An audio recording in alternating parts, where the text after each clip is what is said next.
Hello everyone and welcome to another episode of PixelBOX. And to start things off, this package was actually sent to me back in December, and for some reason it got missed. I don't know how. Didn't make it into the last episode of PixelBOX, so I'm sharing it now. But this one's really special because it came from a friend of mine. Some of you may know him as Modsy. He's actually the person that runs the channel Cutting Edge Retro. The first thing was this Pentium 3 that runs at 1 gigahertz. This is the 133 FSB version. So it's just something he had sitting around he wanted to send me. I actually don't have a board to run it, but it's still kind of an iconic CPU, so it certainly doesn't hurt to have. The next item, though, was really exciting for me. It is a Radeon 9600 XT. This was the top mainstream card from ATI back in 2003. It came out around the time of the 9800 XT, so this was kind of the underling to that. And it was a refresh of the 9600 Pro. It's just an overclocked version. This one was actually a really good example of one. It's one of the best 9600 XTs that you can buy. Really love the cooler on it. Actually mimics the bigger brother 9800 XT's cooler a bit. And it has slightly faster memory than usual, running at 700 megahertz versus the 600 megahertz you typically see. So really stoked to have that one in the collection. It'll definitely come in handy for future videos focusing on mainstream cards. This next one is also really nice because this actually came in handy. It is a pair of OCZ Platinum Edition PC 3200 DDR1 RAM sticks. These are a couple of very nice retro-friendly RAM sticks. They come with 2, 3, 2, 5 timings, so very, very decent performing, and they're actually already in use in one of my retro test beds right now, so I was pretty happy with that. Some boards, some systems, they have to, they can't use RAM that's really high performance, that requires a high voltage, and that's certainly the case for my current AGP test platform. So this RAM suited it perfectly. And we have 2 gigabytes worth, so that's also really nice as well for Windows XP. This next one is a Radeon X850 XT Platinum Edition AGP. And this is one that he actually showed me when he got it. He was really excited to find it, but when it got to him, it was really poorly packaged and didn't work. And as you can see, there's some capacitors taped on top because they were knocked off in shipping. He sent it to me in the hopes that maybe I could fix it. He ended up getting a X850 XT non-Platinum Edition to replace it, also AGP, but I was thinking that maybe if I could fix it, I would send it back to him so he would have a Platinum Edition. Unfortunately, later on, I did attempt to fix it and put those caps back on, but there's probably other things wrong with it, and it just refused to work. And then finally, the last one, he actually did tell me ahead of time that he was going to send it to me. It is a GeForce GTX 280, and a really nice example of a reference design, reference cooler, very plain, no manufacturer, added decals or decoration or anything like that, which is really nice. I like clean reference designs like this. And so I was really grateful to have that. But I actually did have a GTX 285 already, so ended up not keeping this one in particular. But yeah, I was just really blown away by this package from Aaron. Just a really great surprise. Just a real treasure trove of different computer parts. So really generous of him to send this along. And so thank you very much, Aaron. This one comes all the way from Portugal. It's a donation from Tiago, so thank you very much. Let's go ahead and get this open. Very nice packing job. Sweet. This is a 7950 GX2. Yeah, this is a really neat graphics card. It's one that I've wanted for a little while, though I wasn't seriously searching for it. But then I got the offer to have it sent to me, so I happily agreed. This is the first official SLI on a single card, and I have to clarify that with the statement official, because there were SLI cards in the GeForce 6 family created by add-in board partners such as Asus, Gigabyte, and LeadTech. So what's the big difference being official or not official? Well, it actually comes down to drivers. Because Nvidia didn't really take into account multi-GPU cards back in the GeForce 6 series, the driver looks for an SLI compatible motherboard.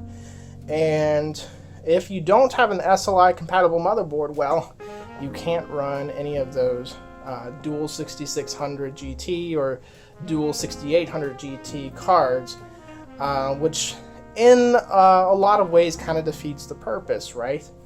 Well, this one, being an official card, has official recognition by the drivers. It is treated as a different product, as a single card in your system, and will work in boards that do not support SLI.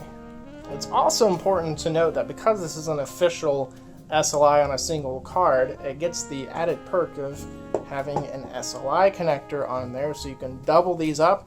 That would be the first instance of quad SLI, so that's also kind of a neat little tidbit. Whoa! Alright, this big one here comes from, well, actually I purchased this thanks to a PayPal donation from Doug. So thank you so much, Doug.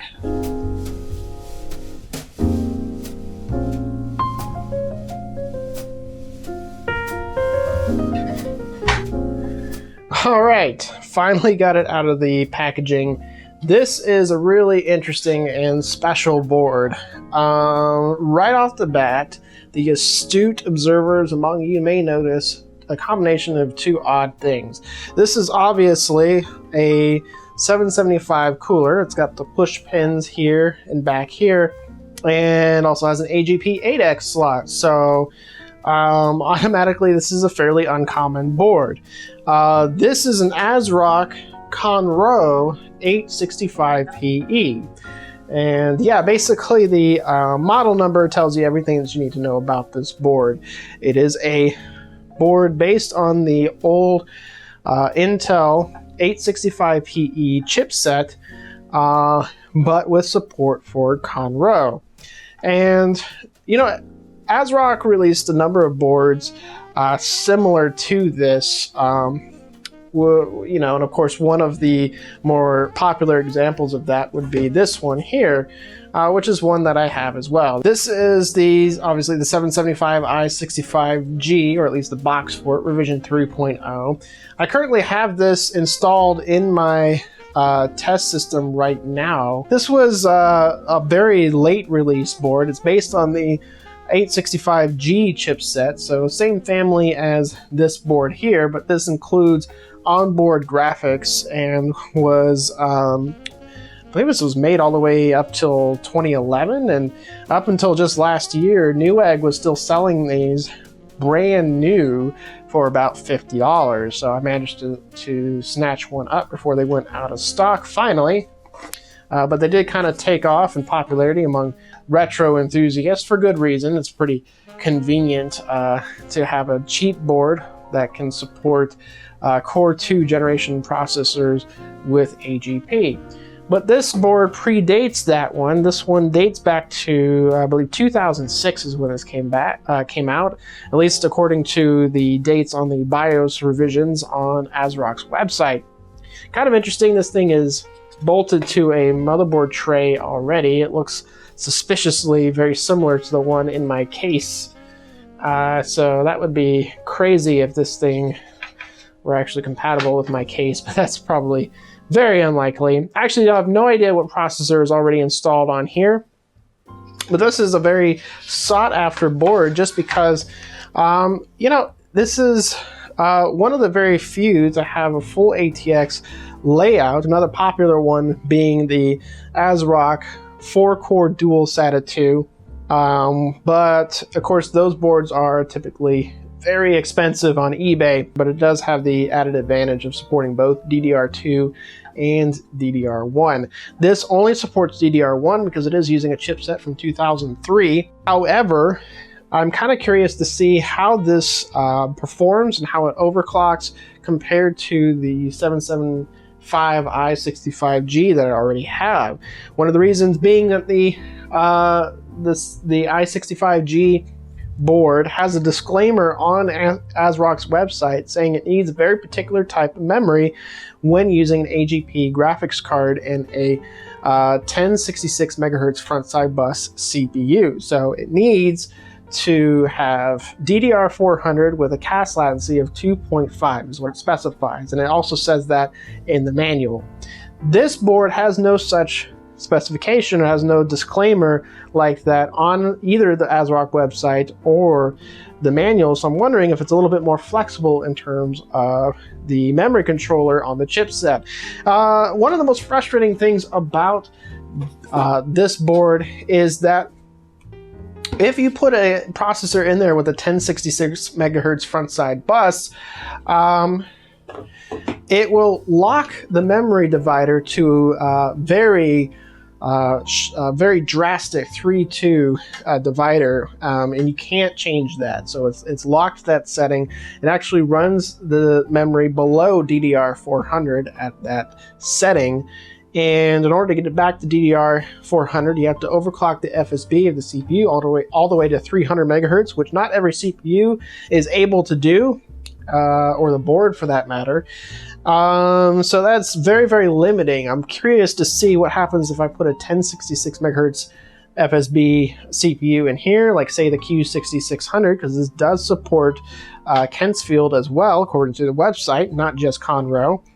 So we'll find out what the memory controller does in that situation, and if this is more flexible, or if indeed it even works, then this will be a very handy improvement from the 775 i65G. Alright, got the motherboard tray pulled out of my case, and unbelievably, I think the one that was already attached to this board is actually going to fit. Look at that, that lines up just right. Wow, that is amazing. Alright, so the motherboard did fit in the case, but I wasn't getting any power whatsoever, so I put it on the desk here with an external power supply. Same story, nothing connected to it at all, just the CPU and RAM and a keyboard, and just no fans, no signs of life at all. I took it off of the tray and examined everything underneath, and I can't see any damage. Physically, this thing looks great. So, the only thing I can think of to try next is to replace the CPU. If the CPU is dead, there could be a short in there preventing the thing from powering on. Not sure, we'll find out. And I'm kind of curious to see what this CPU is anyway. So let's just pull that off. That's pretty low end, an E2160. Alright, got the Q6600 installed now. Everything is powered, and so we're going to see if anything happens. And that is a no. So yeah, it looks like this is a bit of a bust. Unfortunately, that does happen. Let me just go over what I've tried so far. I've tried 2 different power supplies, 2 different sets of RAM, obviously 2 different CPUs. I have reset the CMOS, and I've also replaced the battery as well. I've also unscrewed this from the back plate in case there's any shorts or anything. I did try to run this without the motherboard mounting plate. Still nothing. It isn't a short or anything. And The only way to get it to turn on is if you put in the 20-pin power supply cable and then you short it to force it to turn on. It will cause the fans to spin up. I do feel the south bridge getting warm, but there's no post or anything, and as soon as you remove the short, the whole thing shuts off. So, kind of looking on YouTube, there's not a lot of really in-depth troubleshooting guides or videos on there, but one idea I did get from somebody was to just see if replacing the clock oscillator may cause it to come back to life. I don't know if it's actually busted or not, but that's one possibility. The other possibility might be that the BIOS chip is no good, and then of course the third possibility is that some sort of power regulator or something on here is dead. Of course, there could be other things wrong with it besides those things, but those are just the ones that I've thought of. So I can replace the BIOS chip, get a replacement BIOS chip, and use a BIOS flasher to change that out. I can replace the clock oscillator as well. But if you have any tips, if you have any experience bringing boards back to life in this state, do leave a comment, or you can email me at pixelpipes@gmail.com, and just if you know something about this, let me know. I would like to try to revive it because I think this would be a fun board to use. But anyway, we'll move on to the next package. And this is the second thing that I bought with the PayPal donation from Doug. And it's pretty big, so I have it sitting on the floor. And there you have it. This is my new monitor for my retro systems. It is a Dell 2007 FPB, and this is a 1600 by 1200 4:3 aspect ratio LCD. You can find these a lot of times between $50 and $60. They come up in like batches on eBay. You see a bunch of them being sold at once for really cheap.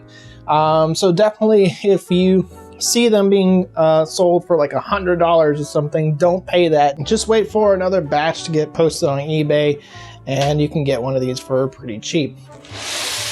All right, this next package comes from Doug, but not the same Doug as earlier. This is a different Doug, this one from Ohio. So let's check it out. All right, awesome. Yeah, so obviously this is a GTX 295 from BFG. This is a different style one from the one that I got earlier that did not work. I've actually have since gotten rid of that earlier 295, but this one is a sandwich design, so it's got two PCBs stacked one on top of the other with the cooler in between. So you see there's a fin array there. There will be a GPU on this side, a GPU on this side, and the cooling structure runs through the middle of the card, and you have the fan with holes on either side for air intake. It actually has a rubberized surface on it. I do remember this card from a friend of mine that owned one.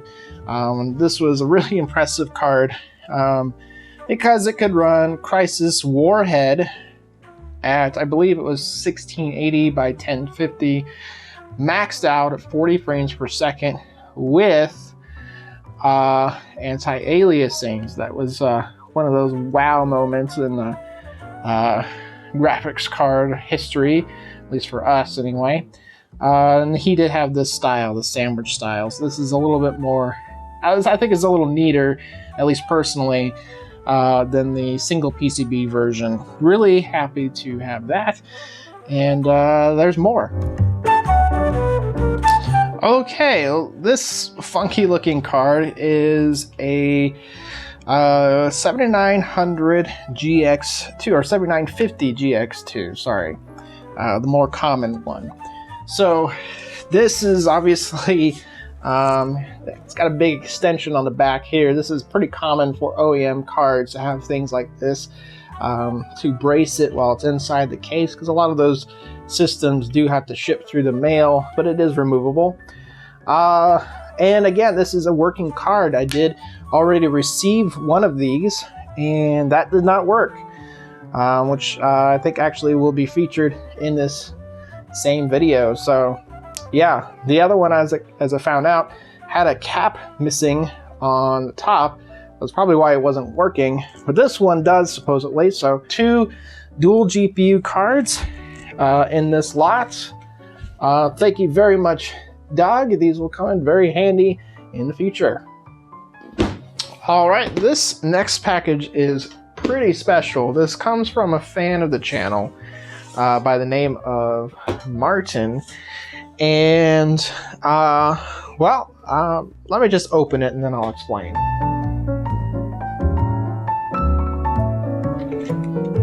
Two PixelPipes. Enjoy. Best regards, Team Anti-Meta. Very nice wrapping job.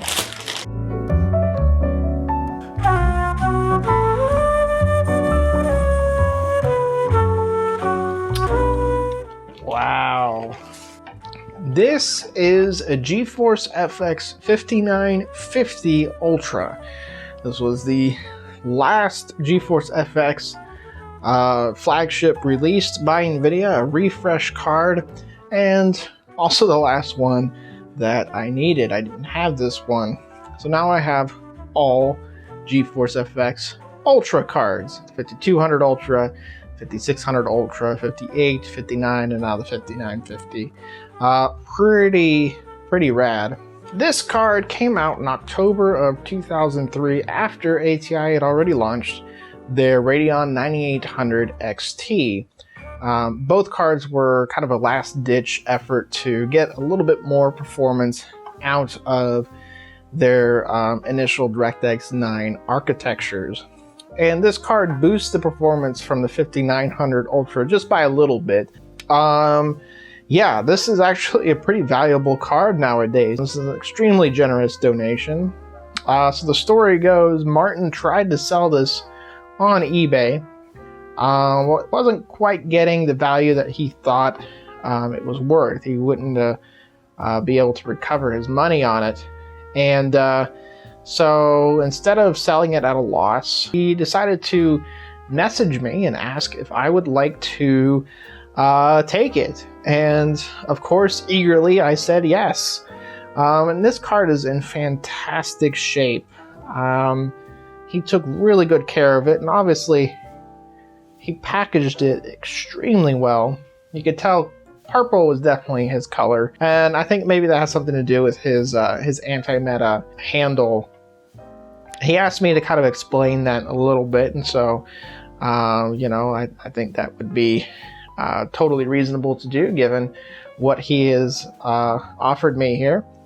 And basically, in his words, anti-meta started as a handle that he went by online, but it kind of became a philosophy of his. The short version of it is that it basically means to do things completely outside the norm, to push your boundaries in ways that are maybe not comfortable, but kind of expand your horizons. And I'm sure that's a philosophy many of you out there watching this probably share as well. He says it's by doing that and by living by that, he has been successful in his career and in life. And he used an example with my channel, setting up systems that are maybe not period correct, because that would be the kind of the norm, the assumption that many retro tubers would probably go with, building a period correct system to test with. But I, of course, use faster systems to get the most out of the graphics card, to really showcase the graphics card, and not really so much the rest of the system. It's not really about the CPU or the memory or anything else in the system. It's really about those elements, those parts getting out of the way of the graphics card, so the graphics card can do what it's truly able to do.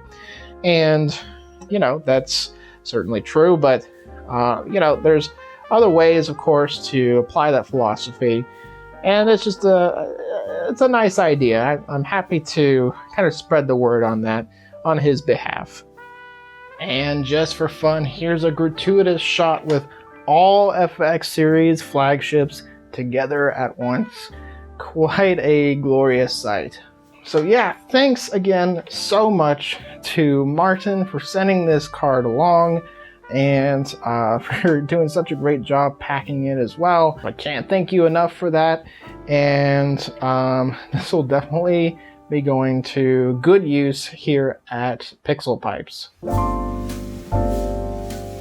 If you made it all the way to the end of the video, thank you so much for watching. That wraps up another episode of PixelBOX Haul. And there's a lot more to come, as always, on the channel. So thanks for watching. I'm Nathan, and this has been PixelPipes.